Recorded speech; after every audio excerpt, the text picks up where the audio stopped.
Macedonia is at a very important geographic area. Македонија се наоѓа во важна географска област и го заокружува кругот во долниот дел на НАТО. Сакаме да соработуваме со Македонија во делот на реформи и задоволни сме од досегашниот степен на демократски стандарди, но и во делот на владење на правото во земјата. Амбасадорката на САД во НАТО ја истакна храброста на македонските лидери да најдат решение со Грција и земјата да стане членка во НАТО, откако и последната пречка, шпанската влада, ќе го ратикува протоколот со НАТО. Вели, ангажманот на САД на Балканот ќе продолжи.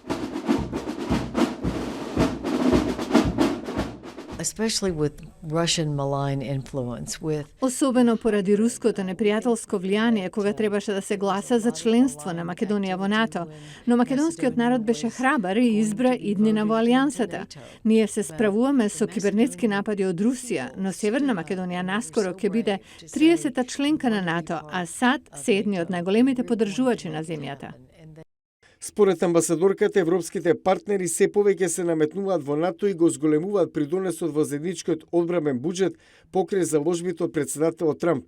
Алијансата сега уште посилна. Сега сме 30 членки со еден глас за демократија, човекови права, владење на правото. Безбедносниот чадор ќе овозможи поголеми економски можности за сите, изјави Хачисон. The threats to NATO today would certainly be terrorism and Russian aggression. Најголеми закани за НАТО денес се тероризмот и руската агресија. Сакаме да ја одвратиме Русија да не зазема суверени територии, како што го сторија тоа во Украина и во Грузија. Сакаме Русија да биде партнер, но не може да заземат други територии и да велат дека почитуваат норми на цивилизирано општество. Поранешната сенаторка од Тексас рече дека САД и сојузниците во НАТО секогаш ќе стојат за демократијата и со нетрпение го очекуваат.